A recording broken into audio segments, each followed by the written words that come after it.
Yeah, thank you, Samuel Chong. Thank you so much for being here today and doing this interview. I'm really, really fascinated by abduction to the ninth planet. Yes. You have Uh, that book, and I yes, have a, and I have yes. a different cover, Different, yes. I think but this the is the same book. original one. Yes. So Yours is the original one. Yeah, yours is the yes, best. old. It's been on my bookshelf. I read it in 1995. I was fascinated. I thought, wow, it's very rare that someone writes a book about being physically taken to a planet. And yeah, anyway, just quickly about myself. I work as a psychologist, but I am very open to other things like paranormal, parapsychology. I'm actually the vice president of the Australian Institute of Parapsychological Research. And we have a group of academics and they do research in parapsychology and paranormal phenomena.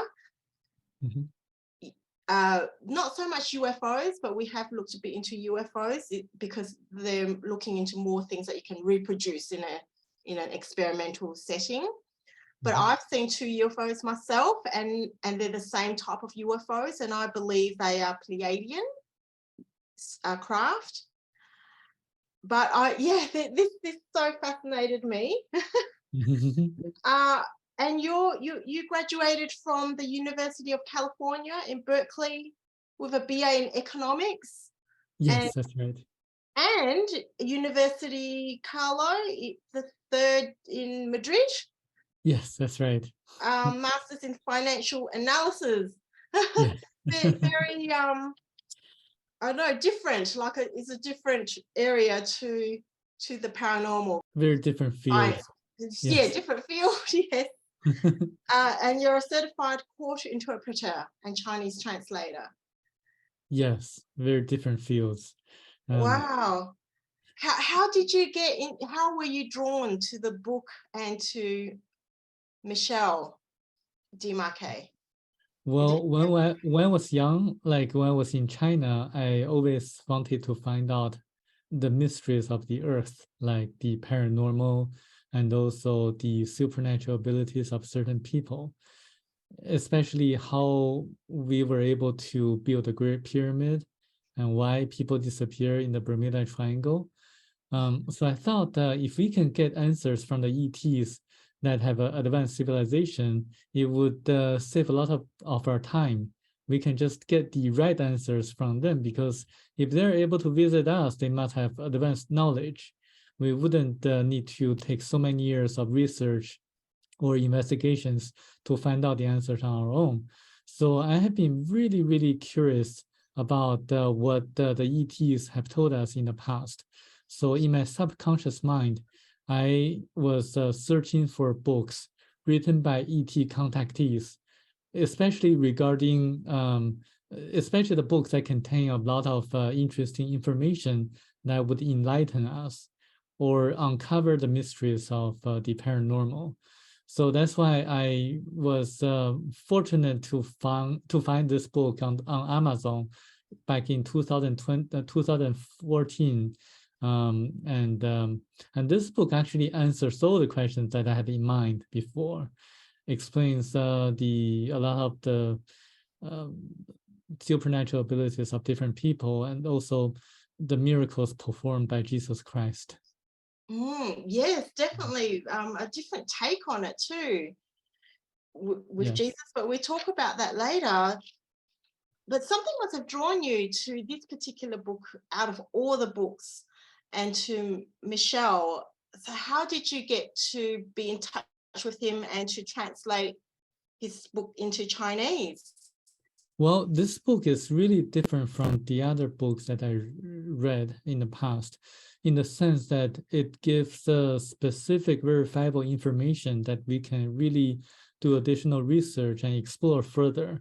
For example, if the ETs really have the knowledge, they would have told us like how we build a Great Pyramid. Like a lot of the other ET abductees, they say certain things that are really out there, really kind of without any foundations. They just state certain things that there's no way for us to verify. But this book contains a lot of facts and information we can actually look up and also verify.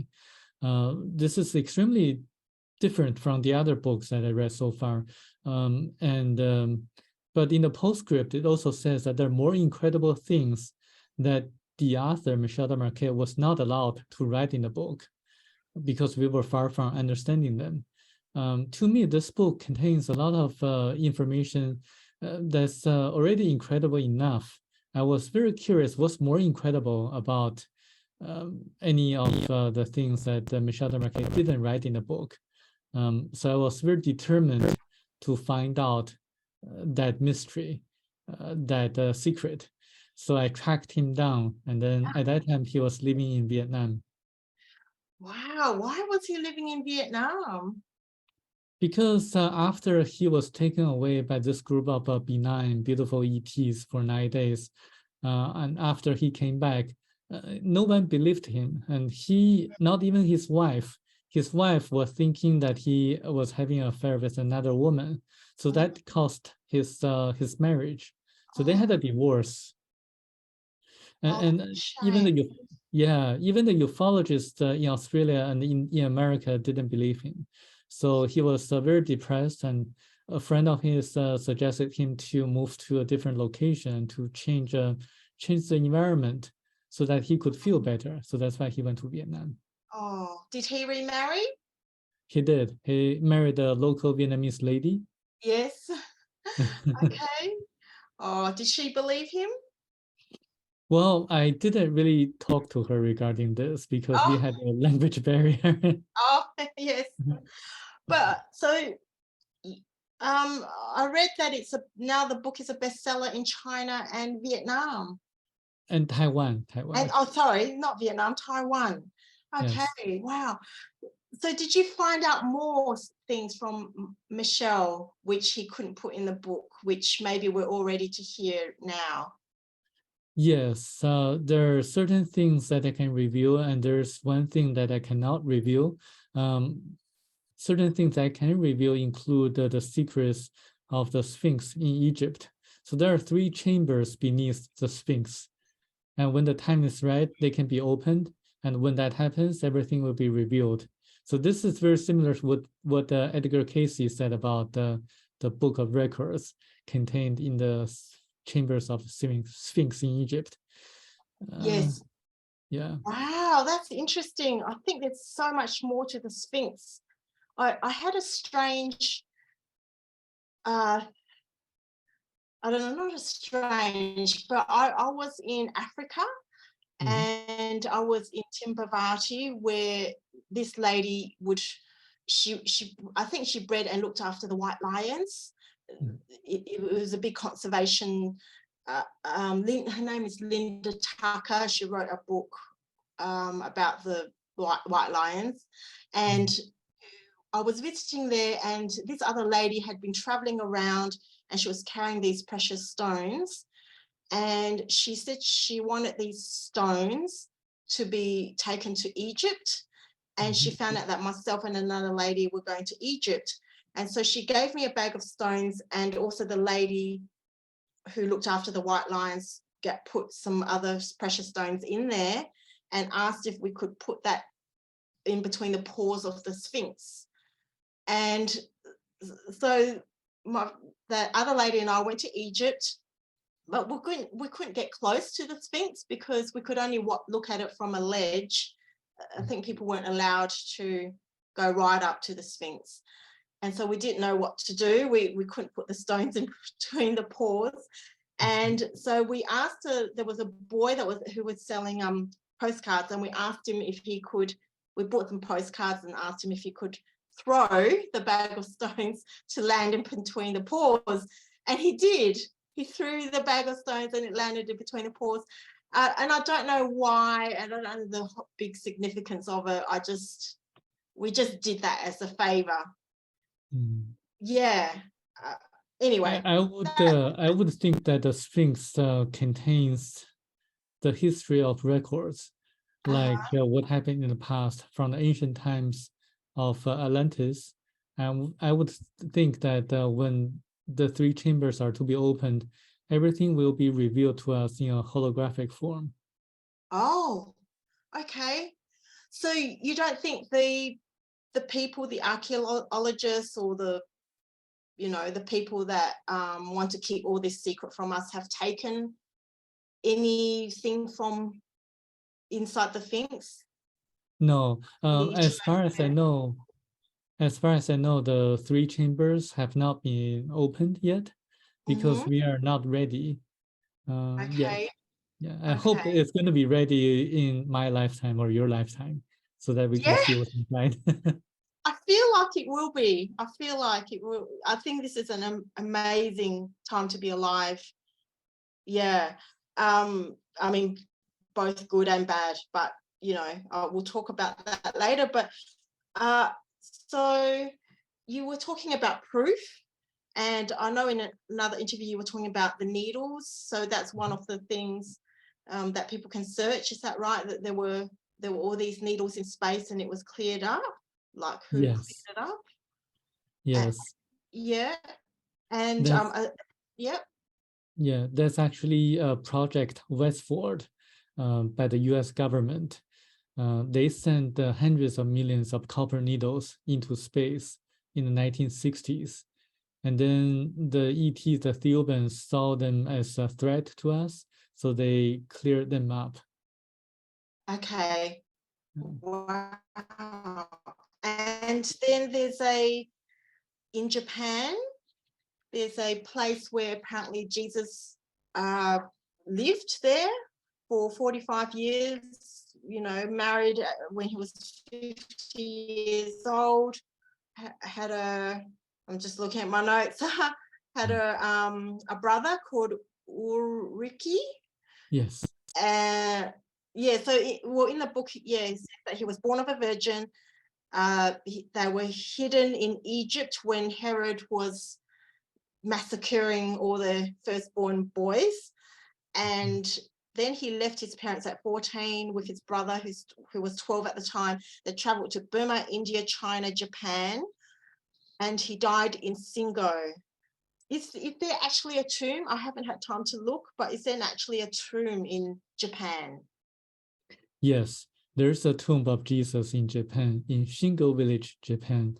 People can search on Google or on YouTube. On YouTube, there are videos of tourists who travel to that village and shot or show the tomb of Jesus Christ in that village, and people dancing and singing songs that sounded like ancient Hebrew language. Oh, wow. Okay. I'm going to look that up, see as proof. Yes. So there are so many. Is there anything else we can is there anything else we can look up to verify his journey?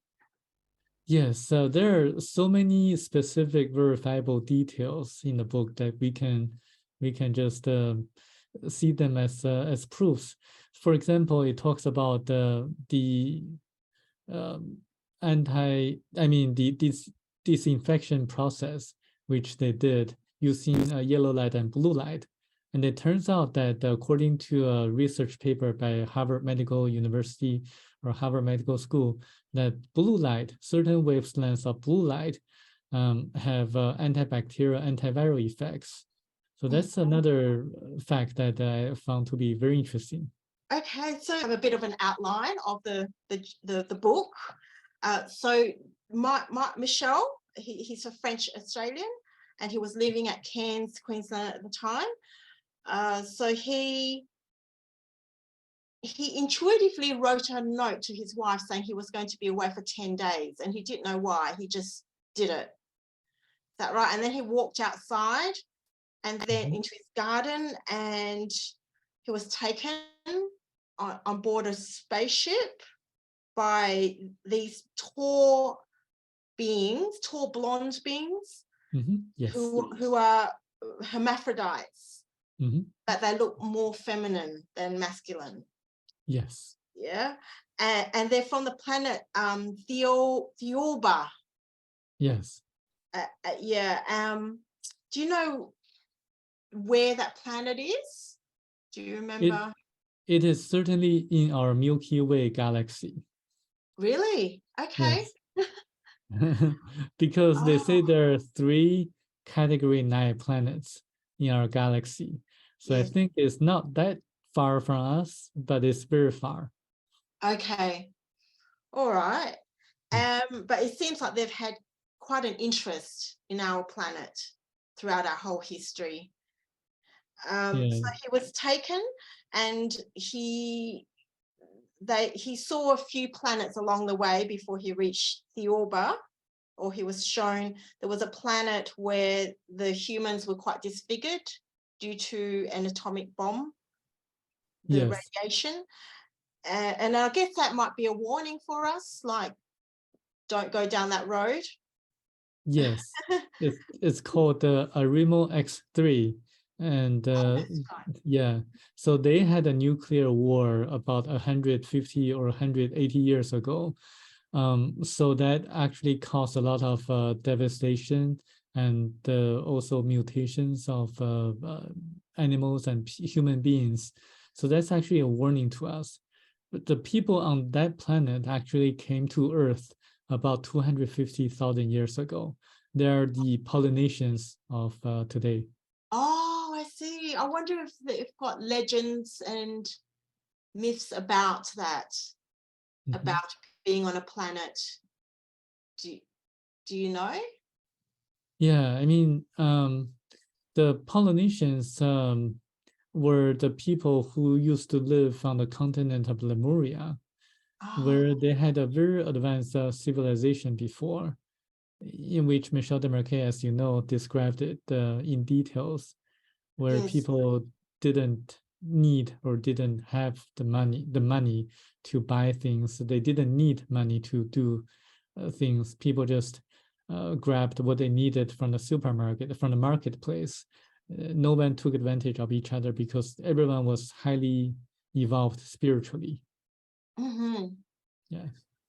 Yeah, a world without money. And that's one of the big evils that in the book it talked about, or one of the biggest, one of the things that causes a lot of the problems, because money can be used to, I guess it is used to enslave people, or to, you know, if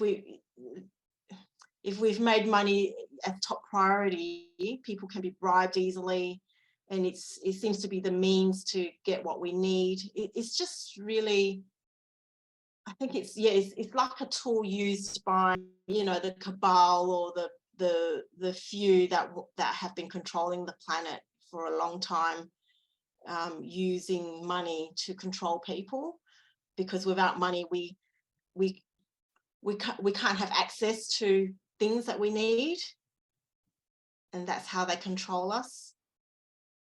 Yes. Um, the cabal or the small group of financiers control us through a monetary system that involves a central banking system like the Bank of International Settlements. And I think people need to realize that a lot of the central banks in the world are actually private organizations, like the Federal Reserve of the US. They're actually controlled by the major banks in the US as their shareholders. So people need to realize that they're really not controlled by the governments. They're controlled by private financial institutions. So money is really one of the biggest dangers on earth, and everything revolves around money. For example, if you really think about the big pharmaceutical companies, they really focus on expensive medical treatments. If there's a very cheap and effective way of curing cancer, they wouldn't want to let people know about it because it's going to disrupt their business. Their shareholders are not going to be very happy. Same thing with the big oil companies or petroleum companies, they wouldn't want to see clean technologies to replace the cars on the streets, because they wouldn't be able to make money from the oils anymore. Even though in the 1970s, there's an American inventor who invented a car that ran on water. His name is Stanley Meyer. People can look it up. It's widely reported by mainstream media in the US at that time. Mm-hmm. Yeah, there's a lot of solutions to the problems that we have, but a lot of them have been repressed. So cure for cancer, clean energy, clean cars, all repressed so that the private corporations can make a lot of money and then control us. So we've devolved so back in Lemuria and Atlantis, it was very advanced and they didn't have money. We also need to look back into how we've a better society for humanity. Yes, exactly. Yeah. Okay. I'd love to talk about that later. So just going back to the story, there were giant cockroaches and ants. All right. So so back to Michel's journey. So he saw that planet with the humans and the results of the radiation from the atomic bombs. And there were giant insects. I remember reading that, the giant cockroaches and ants. I think that would be one of my worst nightmares, to encounter a giant cockroach. Oh my goodness. But that was due to the radiation, I think I read. And then he was taken to a planet called Barakatini. He was taken, actually, where he saw the giant cockroaches and ants was the planet Arimo X3. And then after departing Arimo X3, they went straight to Thiaoouba. Oh, okay. Originally the blacks and the yellow people, they originally came from the planet Bakratini. But that planet is already a dead planet because the core had already cooled down. Oh, okay. Yeah. So that's meant to be the origins of the Asian race and the black race. Yes, exactly. Yeah, and they came to Earth around 1,350,000 years ago, or probably Yes, more now. exactly.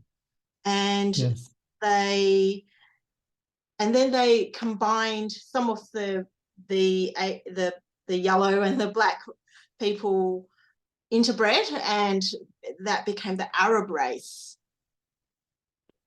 Yes, along with that's correct. Okay. It's very interesting how the different races of people mixed. And did he talk about how the Caucasians came, the Caucasian race? Yes, he talked about it very briefly. The Caucasians originally came from a planet, and they first landed on the continent of Atlantis. And they were actually colonized by the people from Lemuria, the people originally from Arimo X3. And the Caucasians didn't really like the rules under the Lemurians, so some of them really went to Europe. Oh, okay. Do you know what planet the Caucasians came from? No, it wasn't revealed in the book. I think it's for a very peculiar reason. I don't know why, but it Yes. wasn't revealed in the book. Oh, yeah, because I've heard stories that there were humans that came from the constellation Lyra, and they came to Earth because there was a big war, and reptilians invaded the planets, some of the human planets in Lyra. Michel didn't talk about reptilians. Did he say anything about a race of, I guess a race of planet race who are playing a part, I guess, in the enslavement of humanity? Well, I'll put it this way. There are two perspectives. One is that about 50 years ago, when the American astronauts landed on the moon, they never went back. Over 50 years, the costs have dropped and the technologies have advanced dramatically, but we haven't been back to the moon because we were warned off from the moon. When Armstrong, the astronaut, landed on the moon, he saw the ETs, and they gave him a warning and telling him and the U.S. government not to step on the moon again because we were not ready, and we are still not ready. So they were afraid of us polluting the universe or other planets because we were not spiritually advanced enough. So by the same token, if ETs that have evil intentions want to invade us or want to do something harmful to us, they would have been prevented by the friendly ETs. So they wouldn't be allowed to visit us or to cause any harm. And the other perspective is that a lot of people talk about the reptilians, and I would advise people to really do research on a guy named Ronald Bernard. Ronald Bernard used to be a Dutch banker who worked for members of the Illuminati, kind of helping them to launder money, do money laundering. And he said the same thing. People say that the Illuminati was involved with the reptilians, but really it's because the high degree members of the Illuminati have certain kind of rituals that resulted in them having super psychic abilities that made people believe that they were reptilians, but they are just human beings with supernatural powers. And I think it's not a coincidence that I translated another book, this book, from German into English. It's called 334,000th, like the thousandth Okay. life. Yes. So it's written by the highest degree chair of the secret society that was founded in Germany. And I did some research. It turned out to be the Illuminati. So this book explains how people were able to have this kind of supernatural abilities using different ancient rituals and certain kind of numerology and astrology to predict certain things that might happen in the future. And they actually could perform miracles as performed by Jesus, but in a very negative way. So they did a lot of negative things and harms to the people. So I think that explains why there are some kind of negative influences on certain members of the government or secret societies nowadays. Yes, definitely. I think there's a lot of occult magic and the magic that we don't know about, that they know about, and that, you know, that is summoning up certain entities to do their will and having the supernatural powers, which I guess we can access if we were trained or knew the knowledge. Yeah, so that I mean, that tells me that there's a lot more to a human being than what we know of us today. Yeah, like we've got the DNA to be able to have all those ESP abilities, like seeing into the future and telepathy and levitation. Levitation, mentioned in the book. Exactly.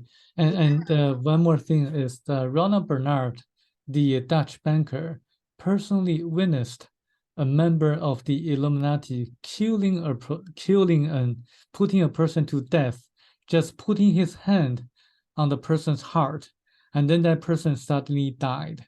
Wow. So this shows you how much mental power or psychic abilities that the members of the Illuminati have.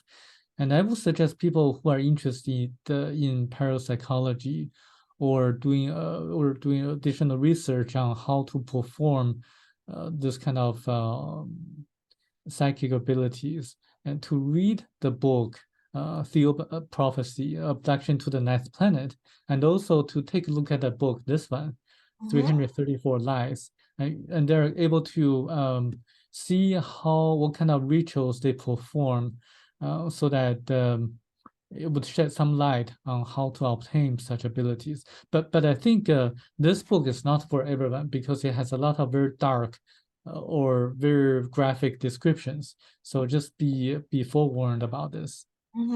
Sure. I think it's all coming up to the surface, a lot of these, what they're doing. I mean, yeah, I think if you, Tony Rodriguez talks about it too, the adrenochrome.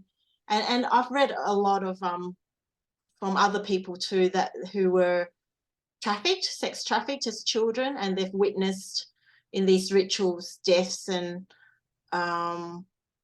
yeah, but I mean, gosh, you know, if these elites, what we call them elites, have so much power, then and we're kept in the dark about all that, and we're told that we're just physical and there's nothing beyond that, then yeah, it will be so easy to keep us in the dark and keep us as slaves. But do you think the reptilian story can also be true? Like we could have both stories side by side? Because I don't know if you've heard of Len Carsten. He wrote a book called The Dark Fleet, and he interviewed a whole lot of people like Tony and Randy and Penny. You had an interview with Penny. I know Penny had a few words to say about Len, but I find it a fascinating story, just about because I know people have seen these Draco reptilians as well, and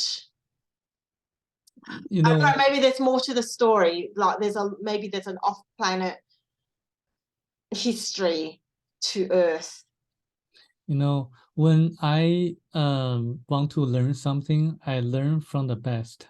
I learn from the authoritative figure. And this book is written by the chair of the Illuminati. And if the chairman doesn't say anything about the reptilians, then I think I mean he mysteriously disappeared in 2001. I mean, if he didn't say anything about the reptilians, then if someone else says something about the reptilians, I like to see corroborating evidence and proof that there's reptilians existing on Earth or influencing certain leaders. I like to see specific verifiable evidence on that. And this book has a lot of corroborating evidence with some of the other accounts spoken or written by people who were actually tricked into being slaves of the members of the Illuminati. So there are corroborating evidence from this book and other accounts, such as besides Rona Bernard, there's another lady, I think he's also like a European lady, who told her story, Anna Lucas or something. And she also told her accounts on how she escaped from being a slave of the Illuminati or members of the Illuminati into a free person. And she is very outspoken about her personal experiences. I mean, she doesn't say anything about the reptilians. I mean, if there are reptilians out there, I like to see evidence. Yeah, fair enough. I think that's a good approach. We do need to critically analyze. And I know Kathy O'Brien, she talks about her life as a MK Ultra sex political slave. And she, in her book, Transformation of America, she talked about one of the past presidents, US presidents, turning into a reptilian, but she believes that he hypnotized her to see him as a reptilian, that he was just trying to frighten her, to show her, you know, saying that he's an ET. but she believes that he wasn't, that he would just hypnotize her to see him like transform into a reptilian. So I don't know. Yeah, I like to make one more point. Yeah. I know there are a lot of people who receive information, something that we sometimes call channeled information. Yes. And such as and other people receive information from other sources, such as ETs. One example would be Billy Meyer in the 1960s or 50s. He had encounters with UFOs and ETs, and he received a lot of messages. He also talked about the Great Pyramid of Egypt and also the Bermuda Triangle, but very differently from what Michel Desmarquet was informed. He spoke about the Great Pyramid of Egypt, is that it was built over, I think, 40 period of time using 200,000 slaves. And that information doesn't resonate to me, because it wouldn't be possible even using like 200,000 slaves to build to lift the heavy stones up onto the Great Pyramid. It just doesn't really make sense to me. But what Michel Desmarquet spoke and described in this book is that they used anti-gravitational technologies and supersonic vibrational systems to cut the big stones in a very precise manner, and then align them perfectly and specifically so that the cosmic and terrestrial energies could be concentrated in a form to be used by the ancient pharaohs to connect or to contact or to communicate with people on other planets. I mean, this explanation is more plausible and resonates to what I imagined and thought to be the case. It's more reasonable than what Billy Meyer said about the Great Pyramid of Egypt. So I have to compare and to be more kind of discrete in terms of what kind of information or who to believe. So this is how I kind of evaluate different sources of information. As a very grounded person myself, I have to really compare the different sources and to find which information source is more credible. According to my research and analysis, I think a lot of the channeled informations, I mean, they some of them is true, but most likely, if they can, I can only believe them if they can provide verifiable evidence and proof. Yes, yep, fair enough. I do the same thing. I kind of cross-reference over the many years, and sometimes certain themes keep coming up, and I just think, oh, I'm just going to put that there for now. I'm not sure about that. And then something else comes, and yeah, so I guess we make up our own minds. I think that's a very grounded way, and I think, yeah, I definitely think we shouldn't believe everything we hear, and we need a bit more than that, or more than that. Yeah, evidence would be good, but physical evidence would be good. Can't always have that, but yeah. But okay, so back to the book. Yeah, I mean, so in the book it says there's two Jesus. One was actually the one that died on the cross is actually a Thiaooubian. Yes. And he forego his hermaphrodite status, became a male, and he performed the miracles because he retained the knowledge. Yes. And when he died after 3 days, the Thiaooubians rolled the stone back and revived him. They can do that. So in the book, they can revive someone from the dead, cure them. Yeah. So that actually explains why why there's no record of Jesus performing miracles before the age of 28 in the Bible. I mean, he just suddenly was able to perform all the miracles, and when he started preaching. Don't you find it strange? It's just like two different people, the young Jesus versus the Jesus who preached. Yes, there seems to be a big gap. Like, what happened from when he was talking to the pharaohs and he was at a temple, and he was he had such knowledge. He really impressed the priests, and then suddenly, yeah, he was 28 or 30 and he was doing these miracles. So, and I guess people were speculating that he traveled to India and China, and some of that might be true. Yeah, well, that's fascinating though. Like, why? And also the fact that when Jesus, after he began preaching, he saw his mother in a group of people, he didn't call his mother mother, he called his mother woman. I Oh, mean, okay. to me, that seems to be very strange because mother and son have a very special relationship. Not a single language in the world would someone call his mother woman. I mean, it Yes. just doesn't happen. In Okay. all the language in the world, mother is mother, it's not woman. You don't mix up the two. Okay. Okay. I didn't even pick that up. Oh, you might have you've read the Bible. Yes, I did. Yeah, I read I it a still long go to time the ago. church. I still Yeah. go to church. Oh, you do? Oh, wow. And Yeah.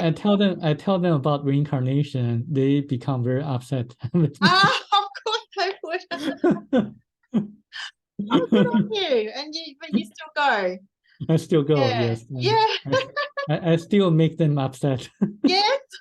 Well, they have to be challenged. There is evidence of reincarnation. There's a lot of, yeah, there's been several children who can recall in great detail a past life. And even when they go to that place, they'll show a spot where no one knew there was something Mhm. buried in there. Yeah. So, Yeah, yeah. my courage actually comes from two places. One is that today the Christians are really nice people. I mean, they talk very nicely, and they sometimes most of them do.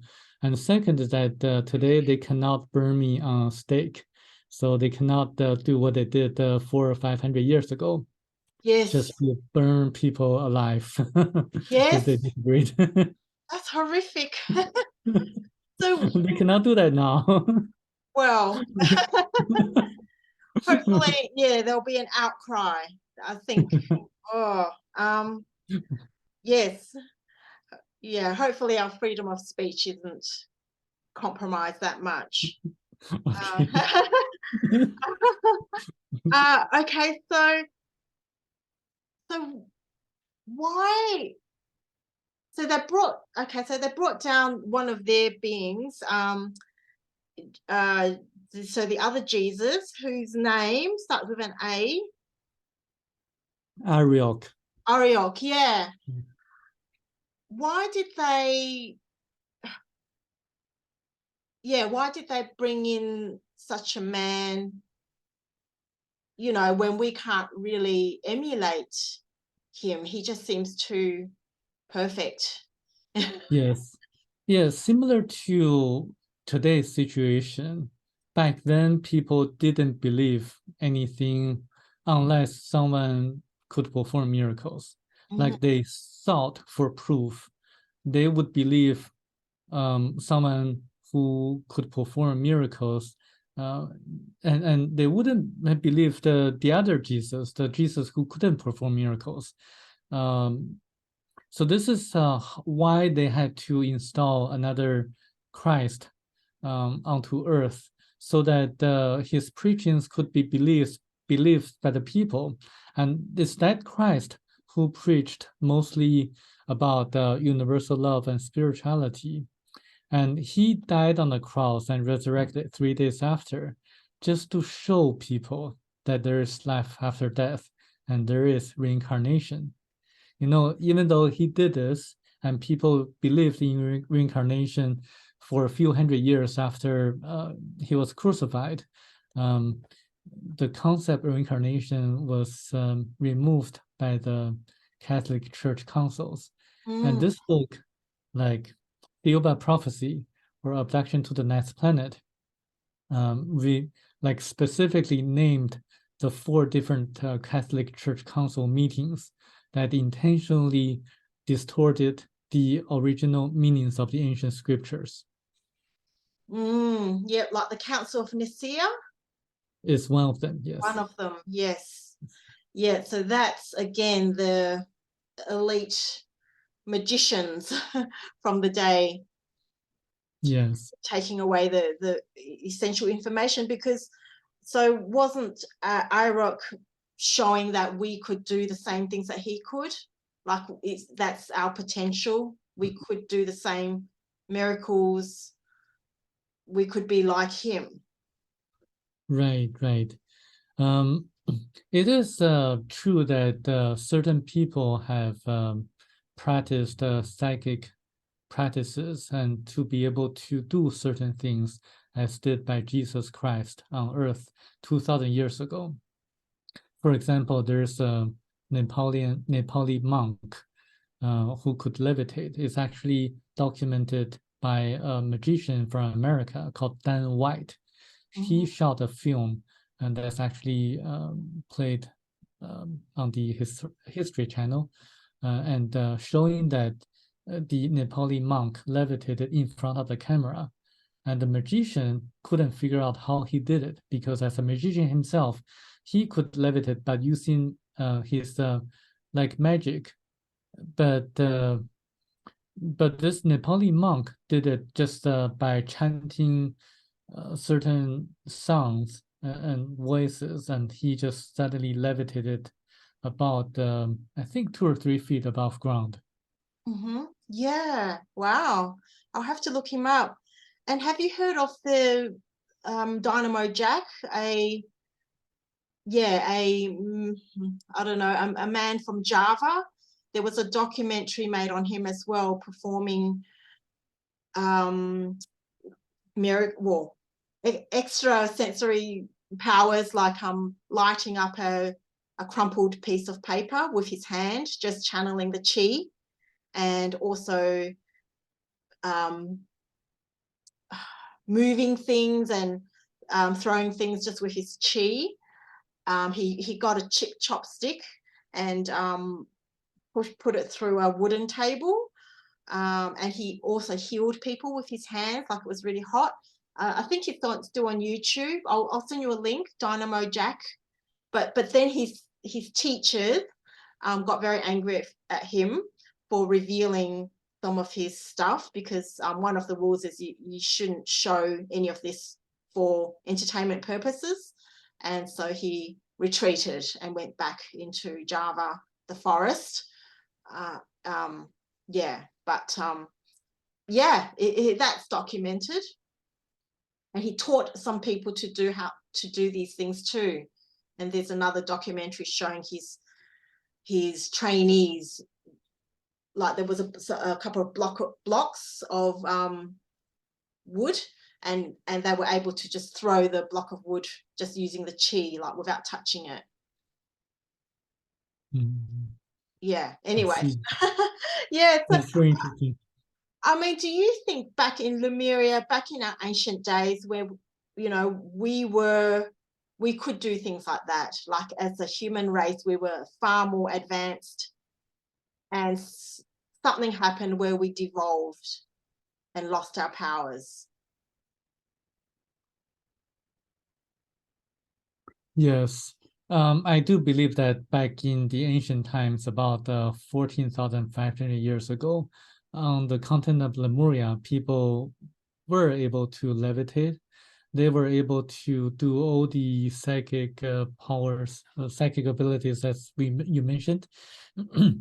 And then after the continent sunk into the ocean, and also after the disappearance of Atlantis, and people lost the knowledge as people gradually were more focused on materialistic life, materialism. So this kind of psychic powers require a lot of mental practices. So people, if they focus too much on how to earn more money, as I did when I was young, and people wouldn't be able to have this kind of psychic powers anymore. So it's all about the mind, how to meditate and concentrate.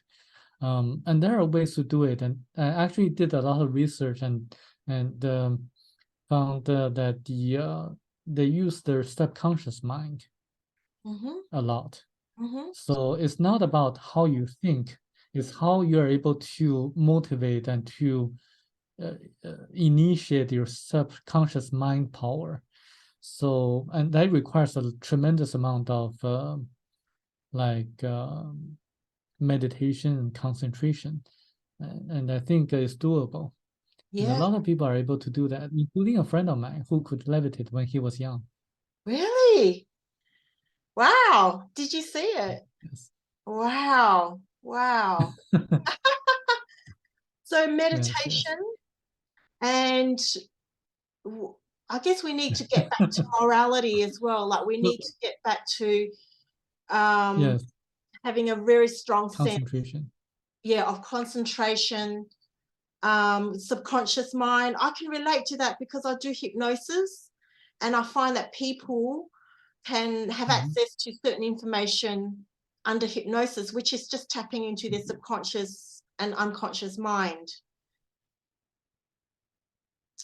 Like I did a little study where I hid some things in a box and put them up on a shelf, and people, I had some volunteers, and I hypnotized them, and the ones that were hypnotized were more able to describe what was hidden inside the box. And one lady actually identified the object in the box, which was a doll, but others described it. And those that weren't hypnotized were very far off the mark. So that was just a little study, but that shows that there's so much we can access from the subconscious mind. Yes. I actually had a dream, several dreams on my own, that I was able to perform all the miracles, but I have to use really kind of use my subconscious mind a lot, and to fly, even to fly, to levitate, to fly, and that's actually is a requirement, and I think it really corroborates with what you researched, your Okay. research results. Did your friend tell you how he did it?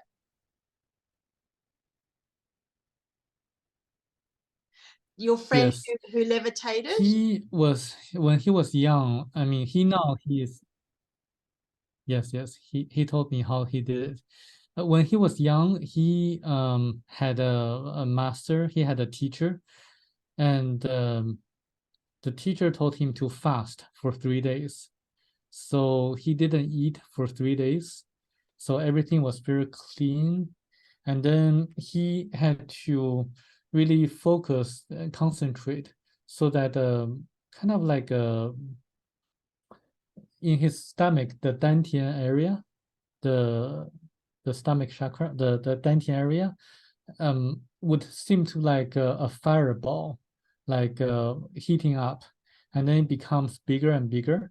And then he moved that fireball, like a ball of fire, like a heating ball, up to this area, like up to this area, and then to from front to back, the two meridians, the Chinese meridians, Ren Du, the Ren meridian, the Du meridian.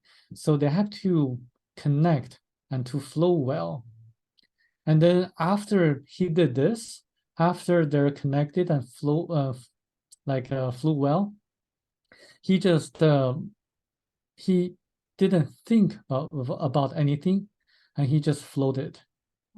So he just levitated without thinking about anything, like his mind was clear. But at that time, his meridians were all kind of connected without any blockages. And he had this kind of heating ball doing the work. Wow. Wow. Yeah, I've heard about that, like the balls and the chi energy, and yeah. Oh, I love this. It's just because it just sounds it's possible. Like you know someone. You levitated yourself?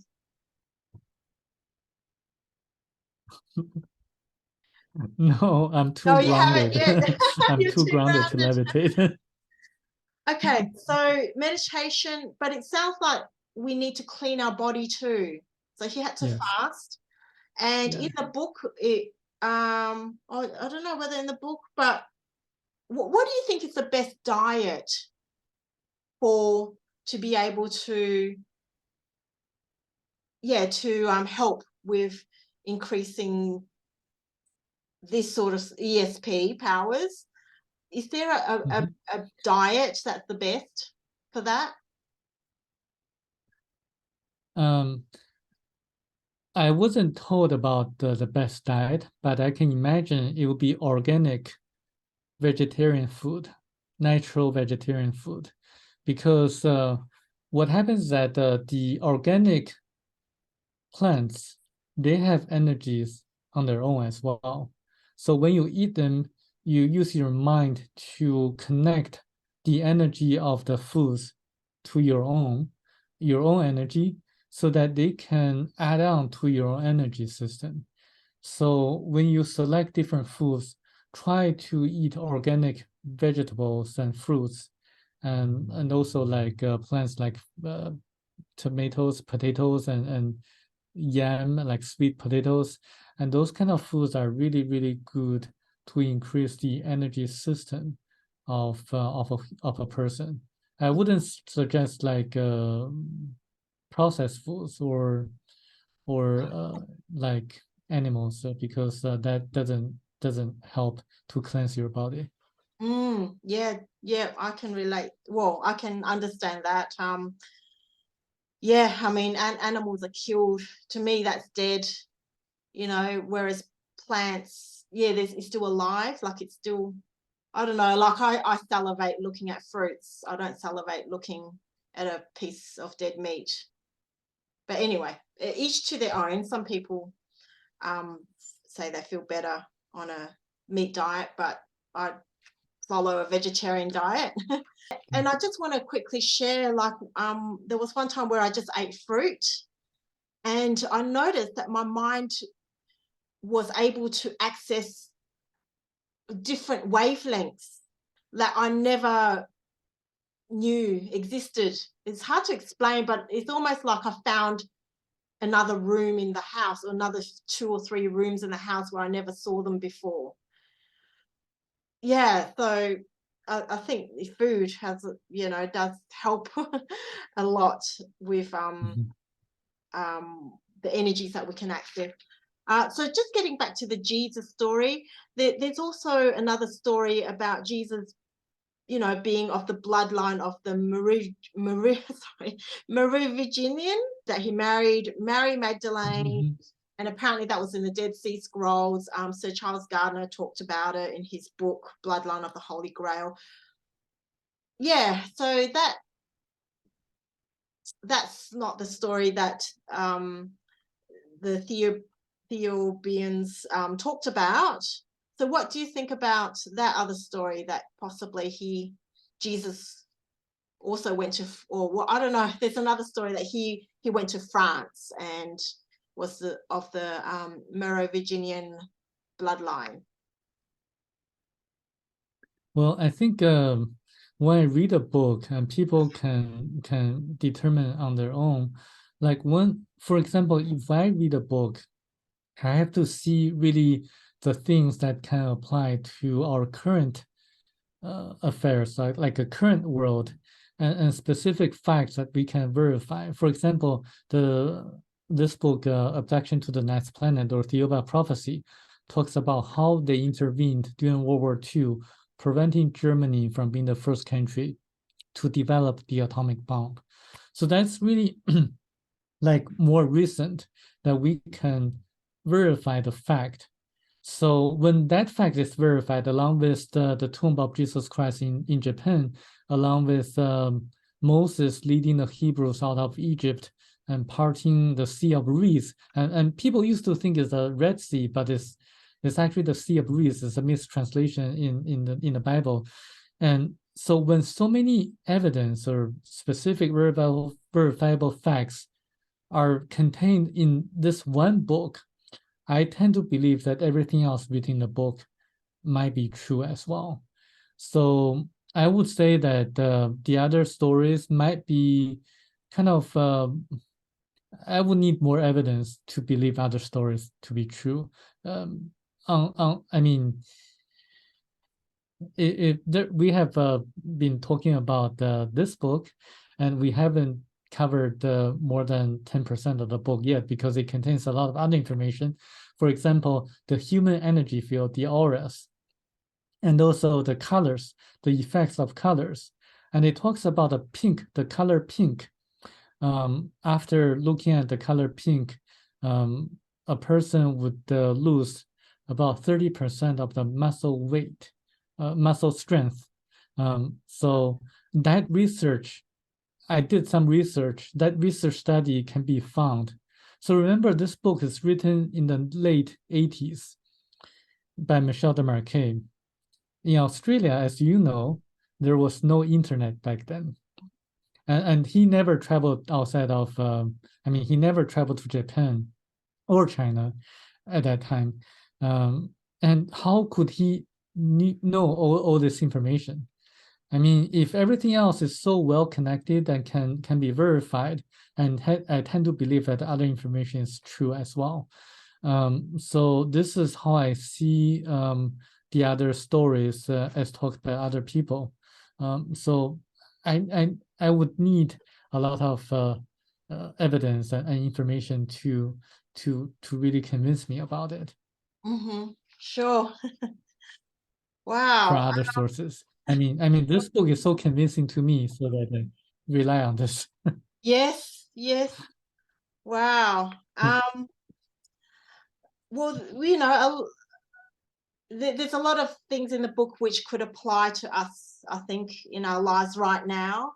And you know, it talked about Earth being the planet of sorrows. They called it the planet of sorrows. And I mean, it's true, there's a lot of suffering. I mean, there's a lot of beautiful things, but there's a lot of suffering. And something in me it just doesn't feel that that's how we're meant to live. Is something not right. And I think maybe it's Michel who talked about this. He mentioned the cult of the worship of Baal and that slavery. Can I quote the book? Slavery, to impose one's will on another in a way which deprives the individual of the privilege of exercising his own free will, is one of the greatest crimes that man can commit. That's the biggest crime that anyone can commit. That's what it says in the book, slavery, and which is what's happening now.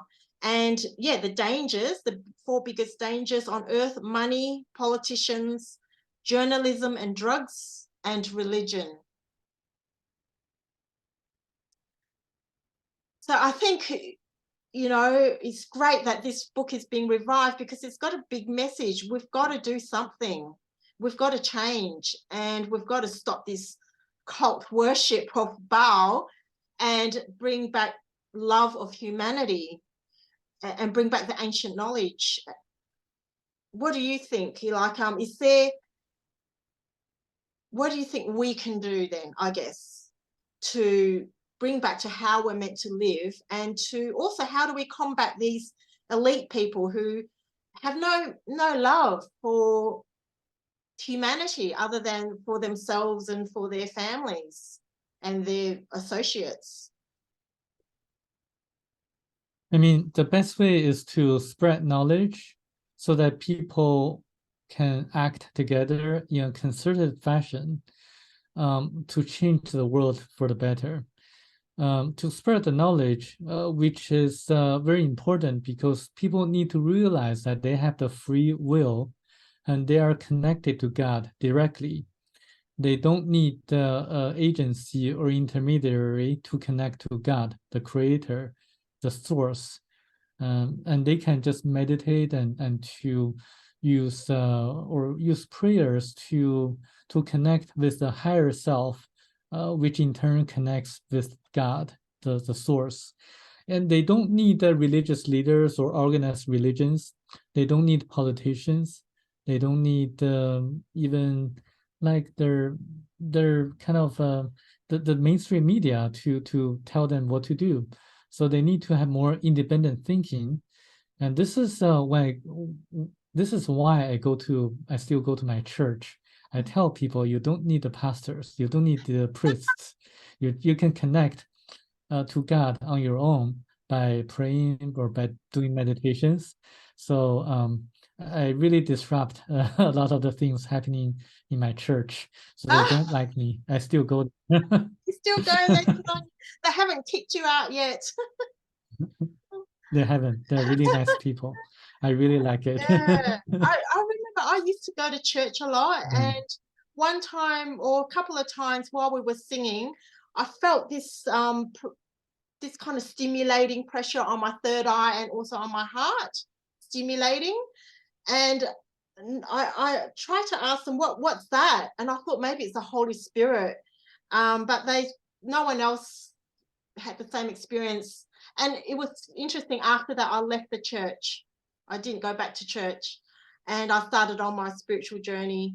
But yeah, it's so important to get back to our spiritual journey, our spiritual self. And you said, yeah, we don't need an outside force telling us what to do and what to believe in.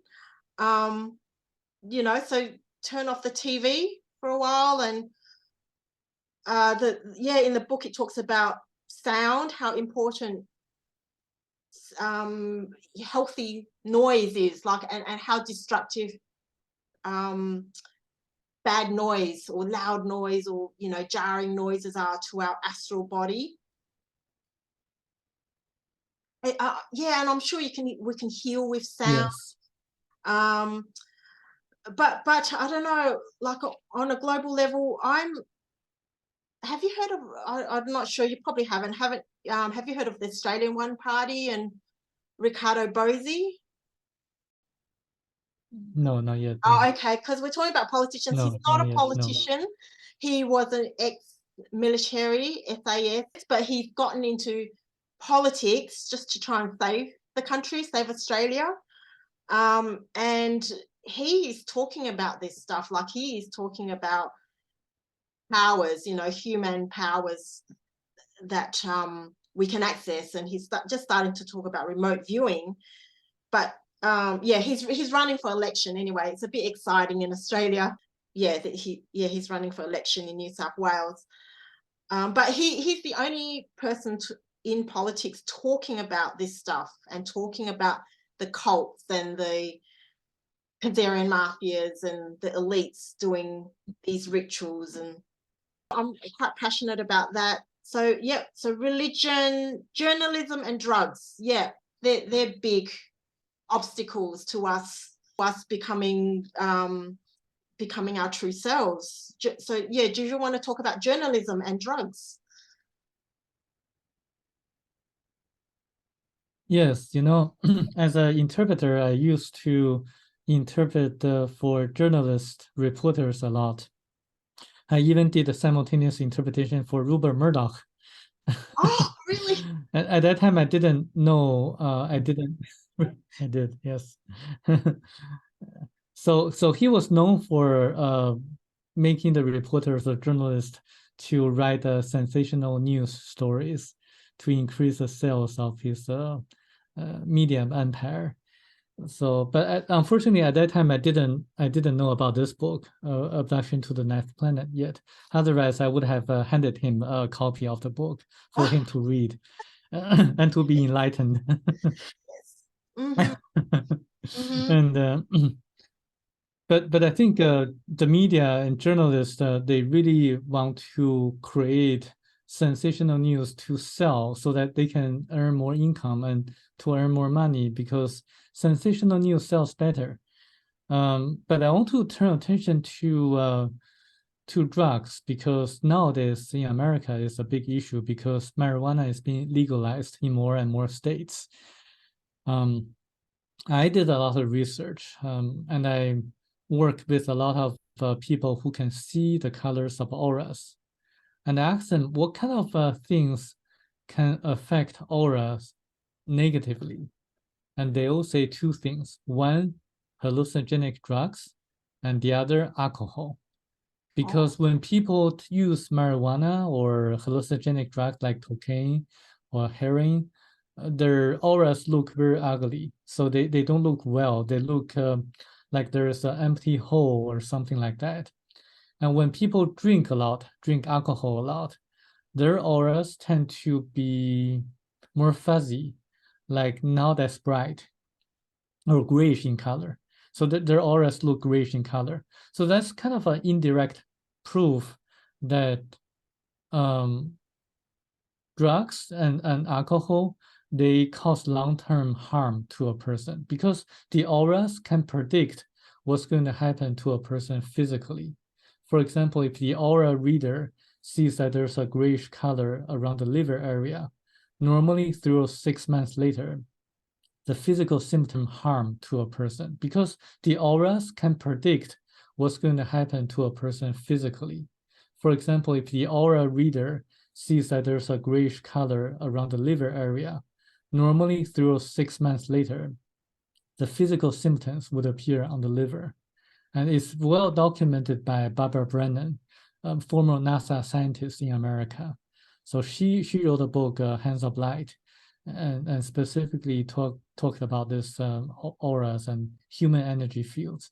So I think it's important to know and have the knowledge about the dangers of sensational news and drugs and also noise and politicians and money and religions. Mm-hmm. Yeah. Yeah, so I know, I think we also need to decondition ourselves. We've been conditioned so much through journalism, through watching the TV and, you know, books telling us who we are, what we are. We have to try and decondition our mind to get back to the truth of who we really are and how we can live together harmoniously as a society and learning to love humanity again. Yes. Yeah. Yeah, so yeah, oh, it's just fascinating. Okay, so I know you've got to go, but maybe one fun question. I'd love to know a bit more about the culture of the Thiaooubians. For example, being hermaphrodites, can they impregnate themselves or do they prefer to, you know, have relationships with each other? And I know in the book it says there's not many children because they don't need, you know, they can live long lives or they can create an adult body. But do you know much about that culture, you know, love, romance and their leisure, their leisurely pursuit? So they can impregnate themselves, like because they're hermaphrodites, having male and female sexual organs in their physical body, and so they can do that on their own. They don't need to have sexual activities with other people, and they do have a lot of because they're highly evolved people. So they have universal love or brotherly love with each other. And they, Michel Desmarquet told me that when he was on the planet, he saw them meditate a lot. So people meditated quite a bit and they downloaded information from each other whenever they needed certain information. So they really don't need to go to schools for the learning process. They can just get the information, kind of download information from the person who have such information. So that's how they did it. And their role is to guide us and guide people like us on different planets. So this is their duty and this is their job, responsibilities in the galaxy. Mm-hmm. Okay. Yep. What do they do for fun? Swimming? Yeah, when they relaxed, they walked on the beach and they swam and they did a lot of he didn't tell me what kind of games they played, but I would assume that they find most joy during meditation. Oh, really? Wow. That's their Yes. fun time. Oh, Yes. great. Oh, Yeah, well, yeah, thank you so much, Samuel. I really, really enjoyed this interview, and I think we've unpacked so much. Thank you for reviving this book, and I'm going to read it. I've already read it for a second time. I'm going to read it again maybe later, and yeah, we'll help you spread the message. So you're going to be talking at a conference. What conference is it called? It's called the Journey to Truth. Journey to Truth. And where is that? Is in the state of Illinois, Okay. like in America. Yes. Oh, and Tony's going to speak there as well? Yes, Tony is going to be there as Oh, well. wow. I will Yeah, have a very nice conversation with you him. And will. Oh, yeah, you'll be fascinating. I think I've got your website, yes. so I'll put it with this video, where people can find you. And yeah, is there anything else that you would wish or would like? I really would like you to help to spread the words, spread the messages about the book. Yes. Maybe have your colleagues in the parapsychology Yes. or field people to read this book and to see what they think about it. Okay, sure. I'll do that. Definitely.